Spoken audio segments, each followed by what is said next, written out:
Welcome to Truman's Town Hall with your host, Matt Truman.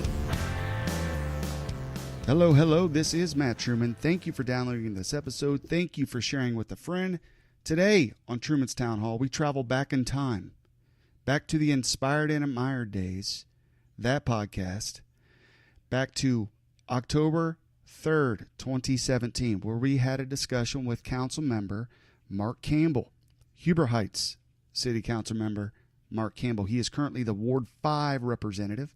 At the time, he was the at-large representative running for Ward 5, and, well, he won his election.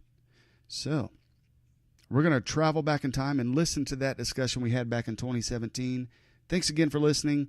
Here it is. Hello, ladies and gentlemen, and welcome to Inspired and Admired. I'm here with Mark Campbell. He is running for the Ward 5 seat in the city of Huber Heights. Mr. Campbell, thank you for joining Inspired and Admired. Thanks, Matt, for having me. Just real quick, we've been doing a series of podcasts with as many candidates as we could get from Huber Heights. Give us a little bit of your background and tell us about yourself and things like that. Yeah. Okay, Matt.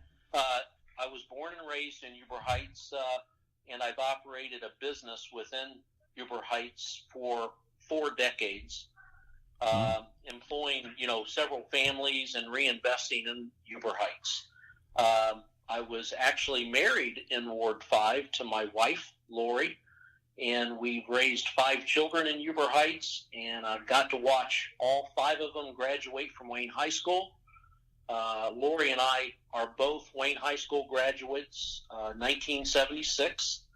As a member of the City Council, Matt, I've worked alongside both Democrats and Republicans, and I've tried to never allow the partisan politics that get in the way of doing what's best for Huber Heights and its residents. And I've always been excited to watch Huber Heights grow. Although I've volunteered for a number of years, my passion and dedication remains very high, and I look forward to what the future holds and in contributing specifically to Ward 5 in the next 4 years.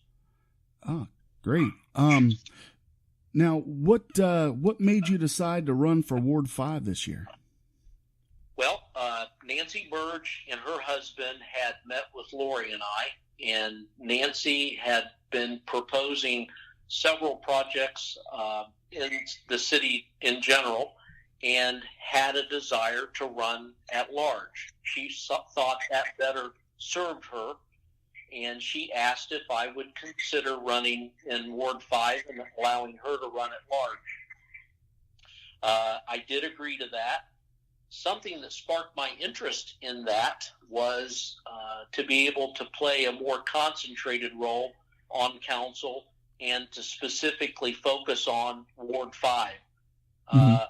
I've been a council representative at large for a number of years, and I saw this as an opportunity to serve a specific area. So, Matt, I hope that I can bring what I've learned and the knowledge I've gained working on city council specifically to Ward 5 and see if we can develop south of 70 in a manner like we have north of 70. Great. Yeah, that's been a hot topic with these podcasts, so that's awesome. Yes. What do you think Huber Heights needs right now? What do you think you can do for the city of Huber Heights to help revitalize different things like that? Yeah. Let me answer that by looking in the past and seeing some of the things that I've been involved in. Back in the early 80s, the city had acquired real estate on Interstate 70 by State Route 235. Mm-hmm. The development is known today as Centerpoint 70. When I first served in the 1990s, we developed that 300 acres, put the infrastructure in, partnered with Montgomery County through their EDGE program, and built most all the infrastructure and was able to sell shovel-ready lots to several businesses. A couple of the key businesses that located there back then, and they're still in business today, is IATA and ABF Trucking. Okay, yeah.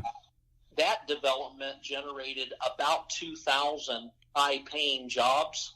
So I'm very proud about that development, from raw land to 2,000 jobs. It's a very well-respected business park to this day. Then after that, the city was bound by the water company not wanting to increase the boundaries. They didn't want to go before the PUCO and extend the city's boundaries so we could grow.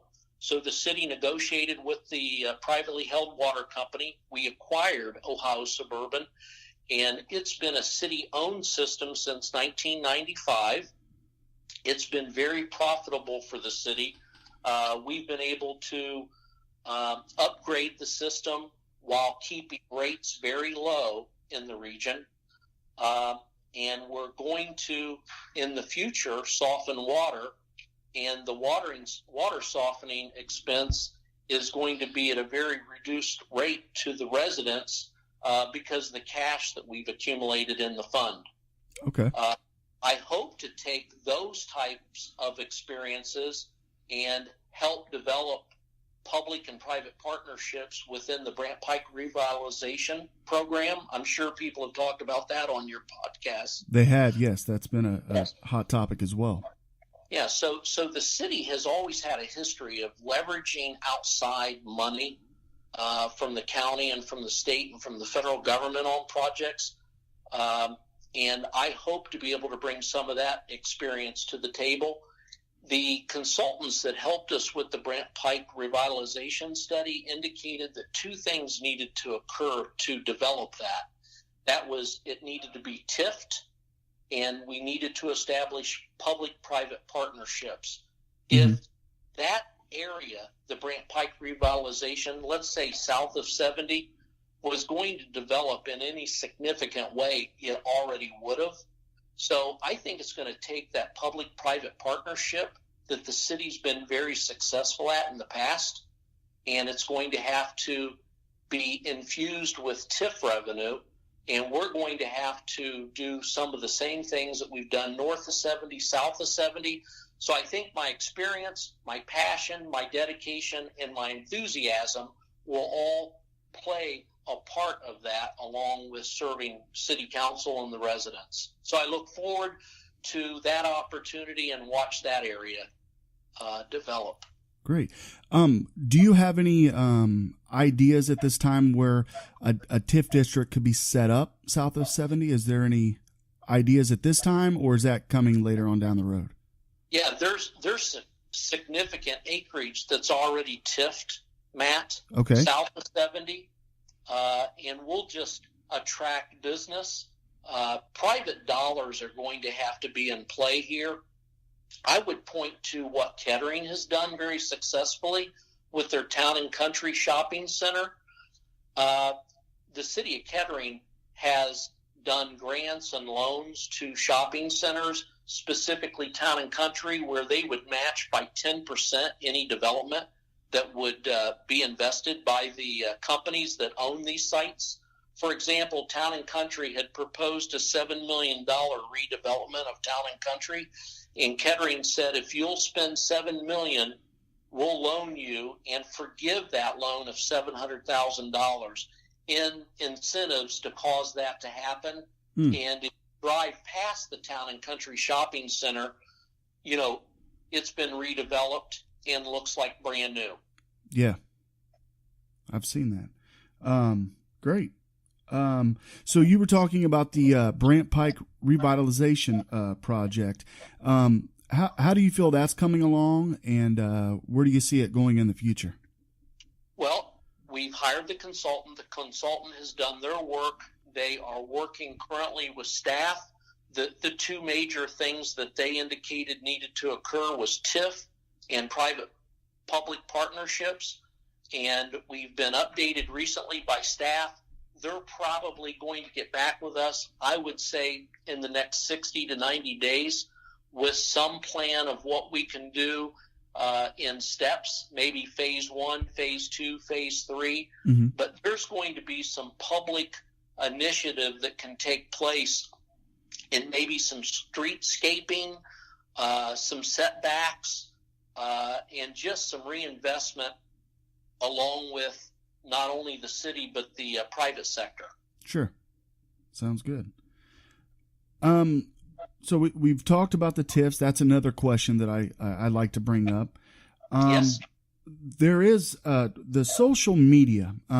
There's been some back and forth with different council members here and there. Where is your stand, or where do you stand with social media, and how do you feel about social media as a council person? Well, Matt, I believe that social media can be a useful tool for engaging residents, but it has on occasion served as a mechanism for political sniping, let's say. Sure. Spread misinformation, being unprofessional, and it all just brings a negative light on the city.